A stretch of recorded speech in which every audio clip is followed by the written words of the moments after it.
By করতে পারো মাছগুলা আকাশ হয়ে গেল ছেলেটা কই যে গেল ওই গেছিলি গেছিলাম এক জায়গায় কি হয়েছে? এই বাসগুলা কাটা লাগবে একলা কি বাই করতে পারবো এই বাসগুলা কারণ নেই এখনো না ভাই কও, বড় একটা কথা বলি তোমারে কও। ভাই আমার একটা কথা বলবো, সে কথা হলো আমার ছোট গুলা বিয়ে করে নাকছে, আমার বিয়েটা লাগবে না। না না তোর বিয়ে দেরি আছে এখন কে দেরি কে? না, এখন না তোর বয়স কত আমি জানি তো আমার ছোট গুলা বিয়ে করে নাকছে, আমার বিয়ে দিবা না মানে না তোর বিয়ে হইব না কে হইব না? না আমি বিয়ে করবো যে না তুমি না একটা থাপ্পড় দিব একবার না কি হইব কও না। তুমি? আমি এখন বিয়ে হইব করবো না আমি দেখবো তুই কেমনে বিয়ে কর আচ্ছা আমি তাই দেখুন তুমি আমাকে বিয়ে দাও কি না দাও। দেখি আমি তুই কেমনে বিয়ে কর তাই দেখি ভাই যদি মেসি পরে আইসা আমাকে বিয়ে না দাও তাহলে আমি গ্রামের সকলের সঙ্গে বেড়াবো। না না না তোর বিয়ে হইব তাহলে ঘরের কাছে যাও।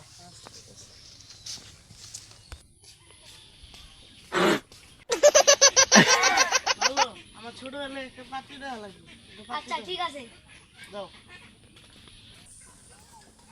ভাই ঘরে কি দেখা পাইছো? পাইছিলাম তো কইছে যে পাত্রী নিয়ে আসবো পাত্তুরির ছবি আনবো। হ্যাঁ ও ঘর কোন ঢাকার ঘর? এই যে আমাদের ওই গ্রামে ঘর তো আমি দেখি। আসসালামু আলাইকুম ওয়ালাইকুম আসসালাম। ঘর কেমন দেখলেন মেয়ে? মেয়ে তো ফার্স্ট ক্লাস সে তো দেখাই লাগে দেখে আসি যা। চলো ভাই আমার তো ছোট বোনদের পছন্দ হয়েছে, বড়টা পছন্দ হয় নাই। কেন ভাই বড়টা যে মোটা মোটা আমার জন্য করে একবার উঠে তাহলে আমি শেষ। এই বেটা কি কর দাঁড়া একটা না